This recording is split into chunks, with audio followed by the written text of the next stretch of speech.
Bon, une petite vidéo rapide là sur des accessoires pour la presse hydraulique de chez Vevor. Donc je vais mettre le lien en dessous comme d'habitude pour ceux qui sont intéressés. Sachant que j'ai jamais monté à fond pour l'instant, elle est prévue pour 20 tonnes mais j'ai monté à 17 tonnes. J'ai montré en vidéo, j'ai monté à 15 tonnes puis après j'ai arrêté parce que bon, j'ai pas envie de... Comme j'ai juste ces deux plaques là pour supporter la pression, je me suis dit bon, on va peut-être pas non plus mettre trop de pression pour éviter de commencer à avoir des problèmes avec un manque de surface hein, au niveau des UPN en dessous. Donc, j'ai prévu ça. Un plateau ici pour mettre dessus de 20 sur 30. Comme ça, je vais enlever ça.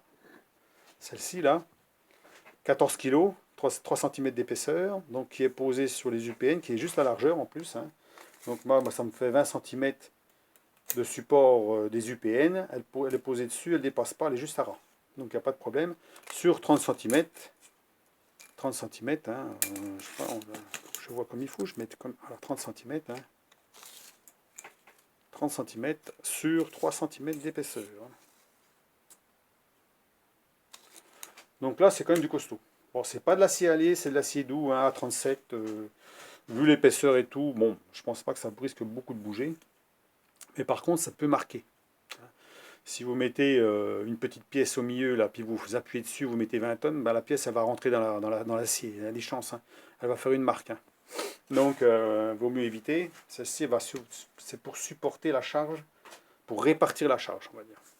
Après, vous avez ça qui est donné avec, hein, qu'il faut fraiser au-dessus puis en dessous pour être bien plat, hein, pour être parfaitement plat. Donc là, vous êtes sur quelque chose de plat et non pas sur des UPN qui sont plus ou moins formés. Vous savez, hein, c'est pas parfaitement bien plat. Là, vous êtes sur quelque chose de bien plat. Donc déjà, là, vous pouvez mettre des pièces. C'est plat, c'est droit. Vous pouvez appuyer là. Il n'y a pas de problème. Bon, bah ça, c'est donné, mais il faut les rectifier hein, quand même, parce que c'est fait à la salaud. Hein. Il faut vraiment que ça soit fait propre. Ça, c'est fait. Ensuite, deux blocs supplémentaires. Donc là, ça sera des blocs, mais c'est des blocs en acier allié. Hein. C'est méca source, ça. J'en achèterai sûrement encore. C'est du solide. Hein. Donc ça, en acier dur, ça m'étonnerait que ça torde. Donc on peut mettre dessus comme ça. On peut mettre dessus, appuyer dessus, mettre quelque chose en appui dessus. Hein. Ce qu'on veut. Ça ne veut pas tordre. Là, on peut y aller. Voilà. Le but, c'est de faire un montage comme ça. Hein. Soit avec des morceaux de tube comme ça, hein, pour les roulements, par exemple, les roulements passent à travers, hein, parce qu'on répartit la pression sur une grande surface et non pas sur des petites surfaces, on ne sait pas comment c'est calé. Donc des fois, on est bancal. Donc là, si on peut se mettre bien à plat, c'est bon. Donc j'en ai deux, comme ça on peut enlever ça par exemple, mettre ça directement dessus et mettre les deux l'une au-dessus de l'autre, hein, puis appuyer. Donc là, il n'y a pas de problème, ça va y aller. Ça, c'est du 3 cm sur 5 cm. J'aurais bien aimé 3 sur 6. Comme ça faisait moitié-moitié. Hein. On peut mettre 6 cm ou 3 cm comme ça. Ou alors, il en faudrait encore 2 de plus, mais bon. Voilà. Comme ça, on est bien en appui. On veut mettre quelque chose là-dessus, il n'y a pas de problème. Comme ça ou comme ça. Hein. Voilà. On peut mettre aussi ça. Alors ça, c'est pareil. C'est une chose qu'il vaut mieux avoir. Parce que bon... si on veut décoller un roulement, des fois il n'y a pas la possibilité de le démonter si on n'a pas ça, donc c'est bien de l'avoir. Donc ça c'est à prévoir. Si on a vraiment une pression importante à mettre dessus, prévoir peut-être des entretoises ici, de la même épaisseur que les blocs là, et du diamètre intérieur que ça rentre dedans. Alors pour ça, on fait d'avance deux tubes d'une certaine longueur, on va dire 10 ou 15 cm de long, 10-12 cm de long. Et puis le jour où vous avez un roulement, bah, vous serrez votre roulement à fond, vous décollez, vous mesurez ici. J'ai mesure ici, je dis allez, il me faut 3 cm 5. L'autre côté, je regarde, bon, il faut 3 cm 5 de chaque côté. Ça dépend comment on serre plus ou moins, hein, donc il faut répartir. Et ensuite, bah, vous coupez deux bouts dans ce que vous avez fait à la scie à ruban que vous mettez ici. Donc, vous enlevez, vous remettez vos machins, vous bloquez tout avec le roulement dedans.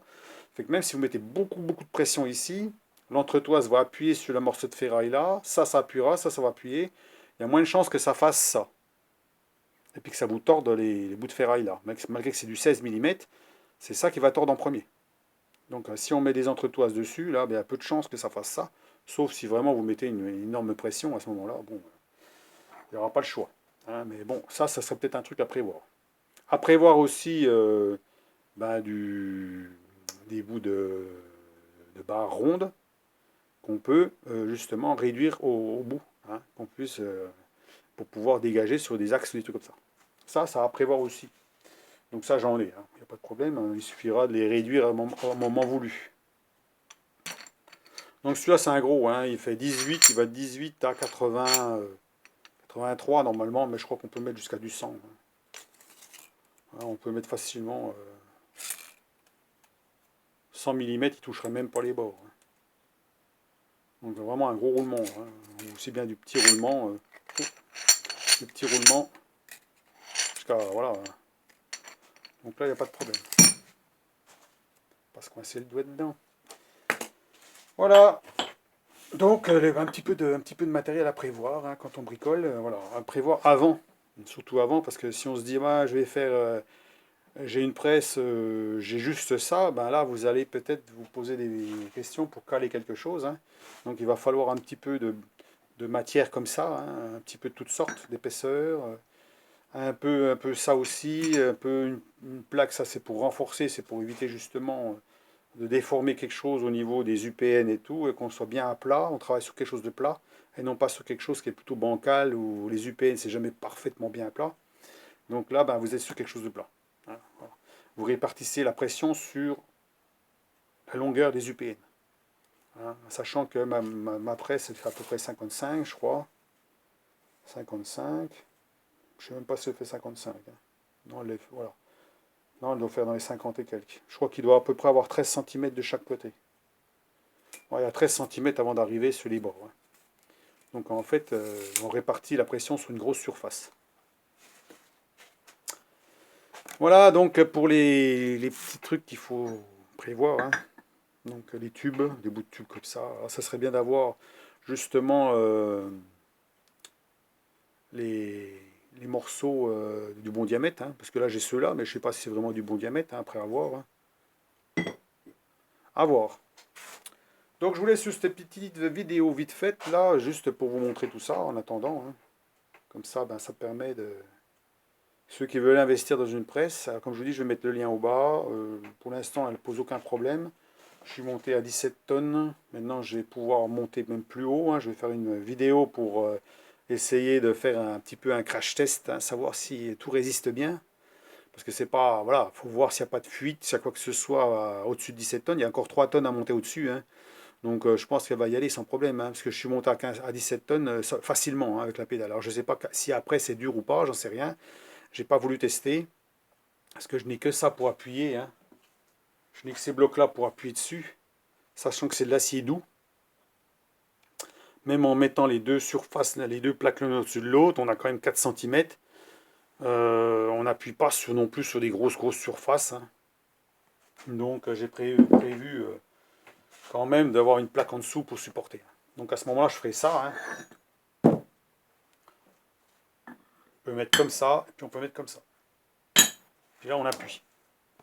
Voilà. Là, on appuie, on peut appuyer très très fort. Je pense pas que ça va bouger. Hein. Voilà.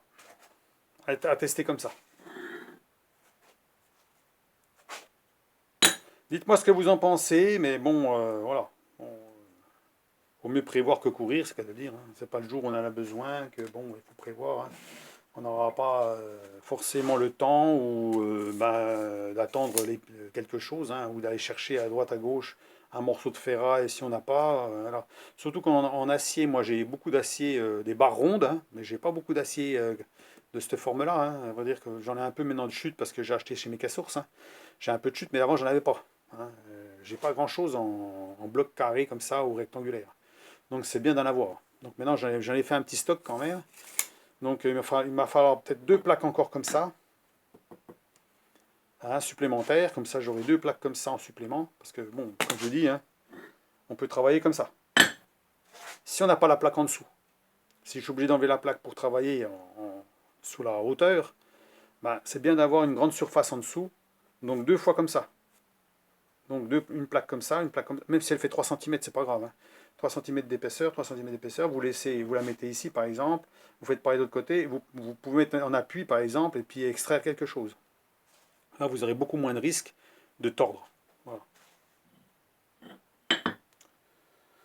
Donc, à voir la suite. Voilà. Donc, si vous avez des questions ou des suggestions à faire, voilà, c'est tout. Hein, c'est tout ce que j'avais à dire là-dessus. Hein. Moi, je suis peut-être trop prévoyant, ou j'en sais rien. Mais bon, je sais que quand on bricole sur une presse, j'ai déjà bossé sur des presses hein, hydrauliques, pour bricoler, ben, il manque toujours les bouts de ferraille qu'il vous faut pour caler quelque chose. Alors vous avez tendance à prendre un peu n'importe quoi, hein, ce qui vous tombe sous la main. Parce que vous n'avez pas le temps, voilà, vous n'avez pas le matériel qu'il faut, donc vous cherchez des bouts de ferraille, soit même des clés, des fois des bouts de clés, des clés plates, des trucs comme ça pour caler. Alors bon, c'est le meilleur moyen d'avoir un truc qui chasse et puis qui vous finissez dans la figure. Hein. Donc ou voilà, vous faites des conneries parce que vous n'êtes pas bien calé ou autre chose. Donc vaut mieux avoir un peu de matériel quand même. Alors, un conseil quand même, parce que je donne quand même des conseils sur la sécurité. Avec la sécurité, je pense qu'il y en a beaucoup. Je n'ai pas besoin de le dire, hein, mais je le dis quand même. Hein, je ne suis pas non plus.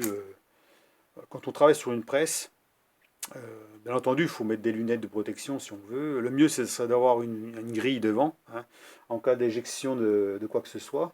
C'est vrai que c'est très rare que ça arrive, mais ça peut arriver. Ou alors une visière assez solide hein, qui supporte une éjection d'une bille, d'un roulement ou une connerie. On ne sait jamais ce qui peut arriver. Hein. On protège les yeux, mais il faut protéger le visage aussi. Hein. Le visage, si on le prend dans les dents, dans les dents, c'est toujours le dentiste, c'est toujours embêtant. Hein. Il n'y a pas que les yeux. Hein. Donc il y a ça. Et puis il y a aussi les chaussures de sécurité. Parce qu'on manipule des éléments qui sont lourds. Hein. Et puis si ça glisse, ça vient à tomber, ou quoi que ce soit, ou vous manipulez un bout de fer, il vient à tomber, vous avez les pieds en dessous, si vous n'avez pas des bonnes chaussures de sécurité, vous fracassez le pied. Hein. La plaque là, elle fait 14 kg. Hein, ça, des petites plaques comme ça fait tout de suite 2,5 kg. Hein. Alors 2,5 kg avec les angles que ça a là, hein, vous faites tomber ça sur 1 mètre de haut, ça vous tombe sur l'orteil, ça vous pète l'orteil. Hein. Ça c'est sûr, il n'y a pas de problème. Hein. Donc prévoir quand même des chaussures de sécurité. Pour ceux qui n'en ont pas puis qui bricolent, ça coûte pas très cher aujourd'hui, on en trouve partout. Hein. Elles ne seront utiles que lorsque vous travaillez sur des trucs où vous risquez quelque chose. Hein, voilà, vous n'êtes pas obligé de les mettre tout le temps. Hein. Moi j'en ai une paire, bon, je m'en sers de temps en temps. Hein. Rien que pour le plasma, par exemple, le plasma c'est pareil. Il vaut mieux avoir des chaussures de sécurité en cuir, hein, parce que ça évite de brûler. Hein. Voilà, il y a un bout de métal de fusion qui va sur la godasse, vous allez traverser la chaussure. Hein, ce que vous avez au pied à ce moment-là, et puis là, ça va percer, vous risquez de vous brûler, hein, c'est pas la peine. Donc, il vaut mieux avoir des chaussures de sécurité en cuir, de bonnes camelotes, hein, pour éviter ce genre de problème. Donc voilà. Donc, je vous laisse sur cette vidéo rapide. Hein, je vais ranger tout ça en attendant. Et puis, pour ceux qui veulent acheter de l'acier, alors bon, Mecasource. Hein, Mecasource pour ceux qui veulent des chutes d'acier. Alors, il faudra prendre du tout venant. Hein, ça ne sera pas des morceaux choisis à la bonne dimension. On n'est pas dans la découpe d'acier, mais on est plus dans la... Alors, sauf peut-être si vous voulez vraiment quelque chose d'une dimension, mais pas trop grande. Hein, parce que celle-ci, je la voulais chez Mecasource, je ne l'ai pas eu. Hein, il n'a pas ces dimensions-là. Donc, sinon, j'aurais acheté moins cher. Là, je l'ai acheté chez Acier Détail Découpe. Celle-ci, là. Là, c'est chez Mecasource. C'est un morceau que j'ai coupé en deux. Donc, c'était bon, c'est la bonne taille. Hein, voilà. Et ça, c'est Acier Détail Découpe. Ça fait longtemps que je les ai. Donc, ils vont servir à ça. Hein. Parce que j'avais acheté ça, je me suis dit, tiens, ça va peut-être me servir. Puis du coup, pour la presse, oui, ça va me servir. Et puis, ça, c'est acheté en magasin. Hein, voilà. Sur Internet, vous en trouvez partout. Hein. C'est du BGS. Hein. Je ne sais pas si j'ai montré, je ne sais plus. BGS, voilà. BGS. Acier allié. Hein. Ça, c'est de l'acier au chrome, ça. Très dur. Hein. Il y a des bavures ici. D'abord, j'ai du mal à les enlever. Ça coupe, là. Ça coupe, il faut faire attention aux doigts. Hein. J'ai bavuré un coup là, et la lime, elle glisse dessus. Hein. C'est l'acier qui est très costaud. Donc voilà les petites précautions qu'il faut prendre hein, pour éviter de se matraquer quelque chose, bêtement des fois, bon. Hein. Et puis aussi de ne pas abîmer la presse, puisque la presse, ben, elle n'est pas conçue pour supporter. Moi je dis une presse comme ça, de 20 tonnes, elle devrait être prévue pour supporter 30 tonnes. Hein, puis une 30 tonnes, ben 40, puis ainsi de suite. Il devrait y avoir toujours avoir 10 tonnes de plus. Mais sachant que c'est du matériel qui est quand même relativement peu coûteux, on va dire, pour une presse, hein, sachant qu'une presse de 20 tonnes professionnelle, on arrive plutôt dans les 1 500 euros. Il faut bien se poser la question que c'est pas du tout les mêmes camelotes, hein, on n'est pas du tout dans les mêmes fabrications. Hein. Hein, c'est forcé que les différences font que ben, la solidité n'est pas la même. Donc si on veut garder quelque chose de correct, sachant qu'elle est capable de supporter quand même de la pression, mais répartie, hein, vous n'allez pas mettre un UPN tout seul. Je suis sûr que je mets un UPN là, de 12 cm comme j'ai sur la mienne là, au milieu, puis que je mets 20 tonnes sur le milieu, là, bah, je plie tout. Hein. Ça c'est sûr. Hein. Donc mal réparti, ben, la charge, vous pouvez abîmer vos UPN. Un UPN, ça coûte cher. Hein. Ça coûte assez cher s'il faut l'acheter directement. Hein. Alors si vous l'avez sur Internet, à moindre coût, tant mieux. Mais moi j'ai regardé les prix, c'est pas donné. Hein. Donc s'il faut les remplacer après, ben, ma foi... alors moi je pensais à un moment donné, c'est de renforcer en mettant une plaque derrière d'1 centimètre. Hein, de la même largeur, 12 cm sur 1 cm d'épaisseur sur la longueur. Hein, comme ça, ben, en mettant au-dessus puis en dessous.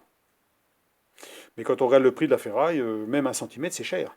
Hein, ça commence à venir cher, puis là, ben, si vous commencez à acheter tout, elle va vous coûter le double. Hein. Donc c'est sûr, elle va résister beaucoup plus, mais bon, alors on va tester comme ça, puis on verra bien. Hein, si ça marche bien comme ça, il n'y a pas de raison. Hein.